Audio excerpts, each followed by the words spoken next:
আসসালামু আলাইকুম। জামার ঝুলের নিচের ফুলের টিউটোরিয়াল দেখাবো। আর এটা একেবারে একটা নতুন ফুল। আমি প্রথম যে সেলাইটা করছি এটা ডাল ফোর সেলাই।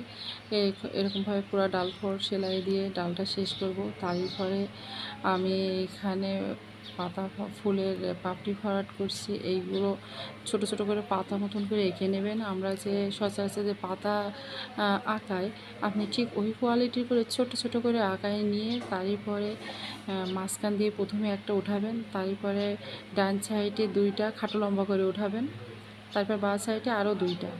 তবে অবশ্যই একটা থেকে আরেকটা ছোট হবে, না হলে কিন্তু ফুলের আকৃতি হবে না।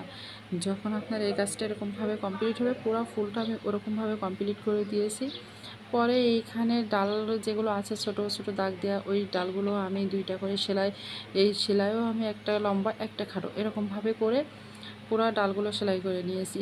তবে হ্যাঁ, ডালের মাথায় ছোটো করে একটা নস্টিক ফুল করে দিতে পারতাম। সবসময় তো আসলে একরকম না করে একটু ভিন্ন ভিন্ন রাখা ভালো। তো সেই হিসাবে আমি এখানে শুধুমাত্র খালি রেখে কাজটা কমপ্লিট করেছি। তারপর ফিশবোন সেলাই বা খেজুর পাতা সেলাই, খেজুর পাতা সেলাই দিয়ে আমি অর্ধেকেরও বেশি কাজ করে নিয়েছি। পরে আরেকটা কালার দিয়ে পুরো কাজ কমপ্লিট করেছি। এখানে দুই কালার দিলে আসলে কিন্তু একটু অন্যরকম সুন্দর দেখায়। আমি এই পাতা বিভিন্ন রকমের যে সেলাইগুলো আছে বা একই রকমের সেলাই হলো ভিন্ন ভিন্ন আকৃতি বা ভিন্ন ডিজাইন কীরকম দেখাবে, সেই সেলাইগুলো আমি বিভিন্ন টিউটোরিয়ালে ডিজাইনের মাধ্যমে দেখাতে থাকবো।